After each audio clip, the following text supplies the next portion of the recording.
Today, it's deadline day for a decision from the SEC on a spot Ether ETF. The House of Representatives passes a crypto market structure bill, marking the industry's most significant legislative accomplishment in Congress. And Alex Thorn, head of research at Galaxy, weighs in on the historic move from the House and the SEC's pivot on Ether ETFs.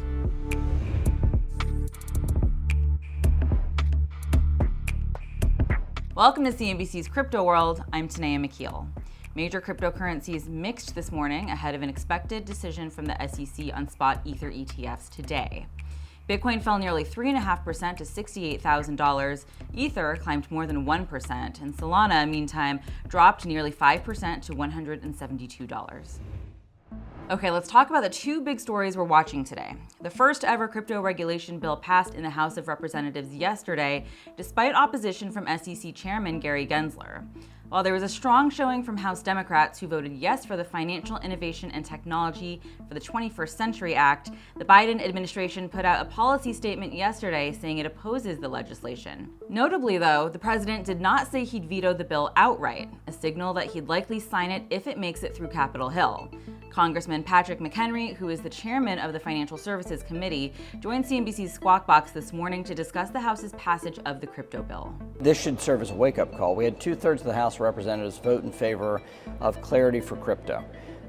It creates a legal framework giving the SEC a proper role and the CFTC a proper role, rather than the conflicting set of regulatory actions that those two agencies have taken over the last 10 years. Congress settles it. It settles the dispute. It settles what is a digital asset, gives it a legal framework for trading and the purchase of those assets, and I think that's an important thing. This was a vote that included 71 Democrats across the ideological spectrum.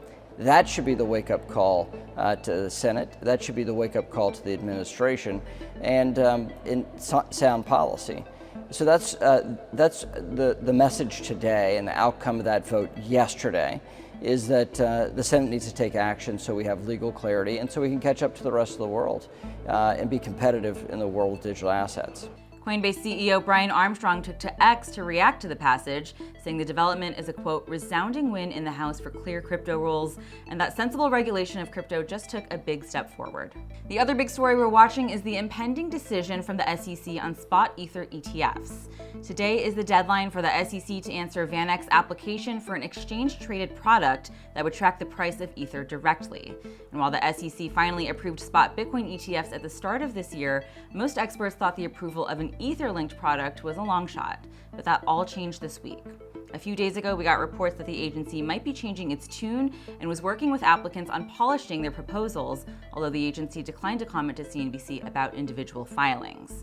We also saw amended filings from most of the asset managers to remove staking from these ETFs, reportedly in the hopes of appeasing the agency. The momentum in favor of approval only picked up throughout the week as 5 members of Congress sent a letter to SEC Chair Gensler. In it, they urged him to approve the proposals in line with the approval of Bitcoin ETFs earlier this year. And to that point, even Gensler himself reportedly said the agency had to pivot in its thinking around spot crypto ETFs after the Grayscale court ruling last year. All right, to talk about both of these big headlines, I caught up with Alex Thorn, head of research at Galaxy Digital. He weighs in on the House's passing of a crypto market structure bill, and he discusses why the SEC has seemingly changed its tune on Ether ETFs ahead of a decision.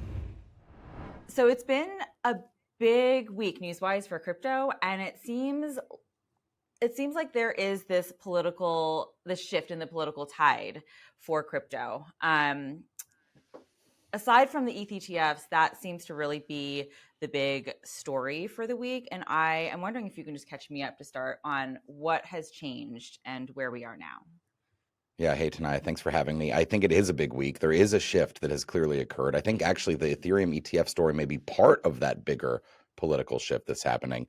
Let's take it back. 2 weeks ago, the House passed this bill that would overturn SEC Staff Accounting Bulletin 121, and it had 21 Democrats that voted in the House. And then that went to the Senate last week, and the Senate passed it 60-38 or so, with 12 Democrat caucusing members, so 11 Democrats and 1 independent, also voting to overturn, including Senate Majority Leader Chuck Schumer. So that sent a very strong message. This was not 21 Democrats in the House. That's not that many.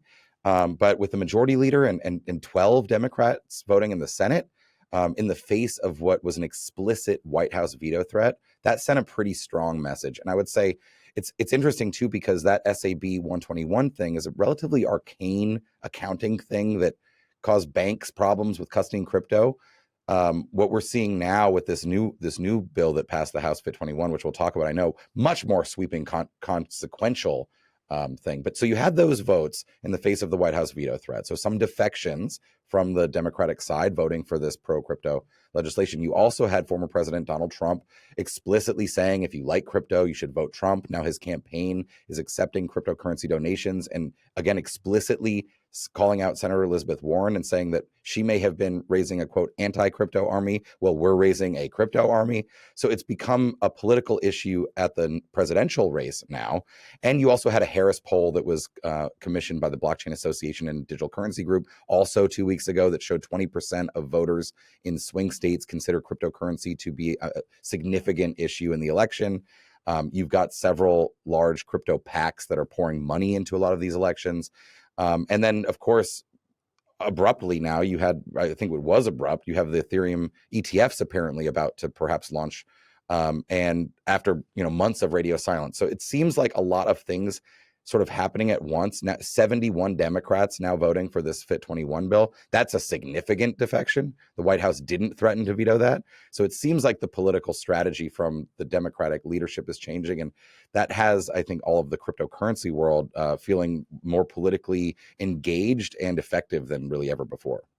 Let's go back to the ETH ETF that you just mentioned. We are all waiting on the first decision by the SEC, who has the first decision deadline coming up for one of the ETH ETFs. And like you said, I think it was abrupt. The consensus broadly was that this was not likely to be approved, and now that has completely flipped. So, and as you also sort of alluded, I think that this is part of the broader political story. So there is a lot of speculation in the market right now based on what we do know. Why might that be that we had that abrupt change in cadence from the SEC and the potential ETF issuers? Why might that be? And how do you think that this fits into the broader story? Yeah, it's hard to know the specifics of the SEC's thinking on this, but we can definitely confirm, from our end in talking to the issuers, really nobody thought this was going to happen. There had been no back and forth with the issuers on their S1 filings. If you recall from last fall, there was months of back and forth, many amendments filed, and comments sent back and forth between the issuers and the ETFs. Right, that took several months. That was like October, November, December. And none of that had been happening. So, the question, I think, was totally reasonable to expect them to be denied. If you couple that with the SEC's various enforcements and litigations and arguments they've been making, and Wells notices supposedly sent to Uniswap and Consensus, and their case against Coinbase, and in a variety of these statements, it seemed that the commission was very hostile to Ethereum and perhaps was even preparing to call Ethereum itself a security, an unregistered security. They never actually have made that case, by the way. Chair Gensler was criticized by Pat McHenry, the chair of the House Financial Services Committee, for refusing to say whether or not Ethereum was a security, right? But they haven't argued themselves in court cases that it is. But there was this prevailing view that the SEC was hostile to Ethereum, and that, coupled with the lack of engagement with issuers, is why no one really expected these to happen right now. So then, what caused the shift? There was Bloomberg and others and CNBC all reported on Monday that now the SEC frantically reached out to issuers and said, actually get us back these comments like in a day. And so that's the type of behavior that suggests that they're planning now to approve at least this first sort of piece of it, this 19B4 filing, which is the exchanges asking for permission to list the products. Like any public company, ETFs have to have a registration statement go effective. Those are the S1. So those will probably take a little longer. So I don't think we're going to see an Ethereum ETF launch like tomorrow or next week and actually become tradable on an exchange. But there's a debate about how, assuming that if they pass the 19B4s or approve them, which we expect will happen today on Thursday, then it's pretty inevitable, we think, that they do eventually start trading. And there's some debate about how long that might be. I mean, I've heard between 2 weeks and 2 months it could take. It's not clear exactly because we haven't seen any back and forth between the issuers. Let's talk about Fit 21. So break down the significance of this bill for me. This is the one that was passed last night in the House, and many are hailing as a huge victory for crypto. It's, of course, the one that specifies when crypto falls under the purview of the SEC versus the CFTC.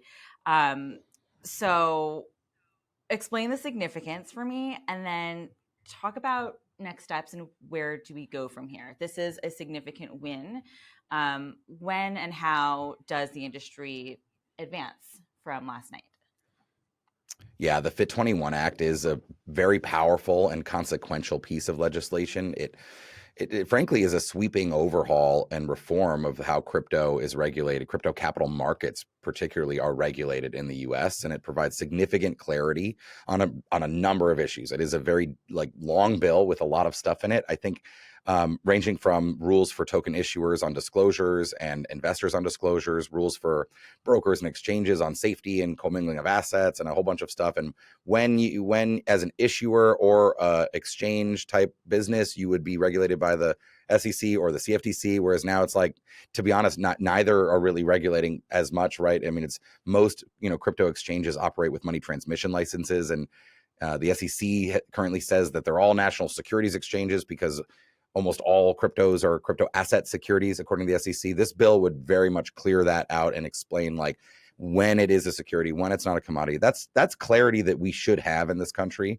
You have it in other jurisdictions like Europe and Hong Kong and Singapore. They've already done that stuff, right? So we as a country, if we want to maintain our lead in financial innovation in general, should have clarity here so that businesses and investors can both operate safely and with clarity and have some certainty about what the rules really are, rather than sort of a regulation by enforcement or even regulatory winds that shift with each administration, right? It would be nice to have this codified in law. So from a policy standpoint, broadly speaking, this or something like it, I think is very positive for crypto, for investors, for users, for companies in the US. Now, this bill specifically, it's a giant piece of legislation, right? Whether it all gets through or whether everything in it is good or bad, it's tough to say, right? But I would say we're broadly supportive of efforts to do this type of stuff. And the House Financial Services and Agriculture Committees have done so much work on this. There's lots of good stuff in there. I think politically, it's very consequential. It's and it's think about this, with 71 Democrats, including former Speaker Nancy Pelosi, voting in favor of this bill. This is a strong signal that this is truly a bipartisan issue, or at least the Democrats don't want to cede it entirely to the Republicans. And this is, Donald Trump is raising money on crypto right now. They're putting out statements saying that they want the crypto army, right? So the Democrats appear not willing to cede that ground, which I think is very positive for the industry that they're not willing to. We don't believe that cryptocurrency is a partisan issue, and certainly don't believe that it should be. We think that it helps people. It gives financial independence and sovereignty. It's an upgrade to the financial system in general. Bitcoin is an upgrade to the way money works. And that shouldn't be about one political party or another.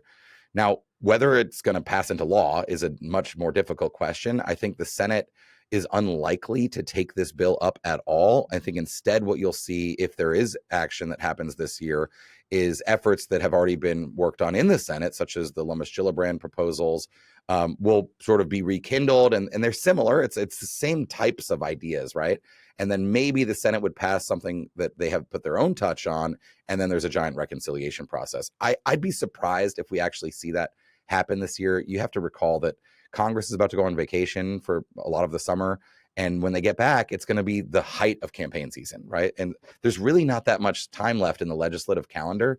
It takes a lot of floor time to move any bill through the Senate. There's going to be things that they have to pass, budget related items and whatnot. So there's really not a lot of time here. So I'd be surprised if this Fit 21 or something like it actually becomes law this year.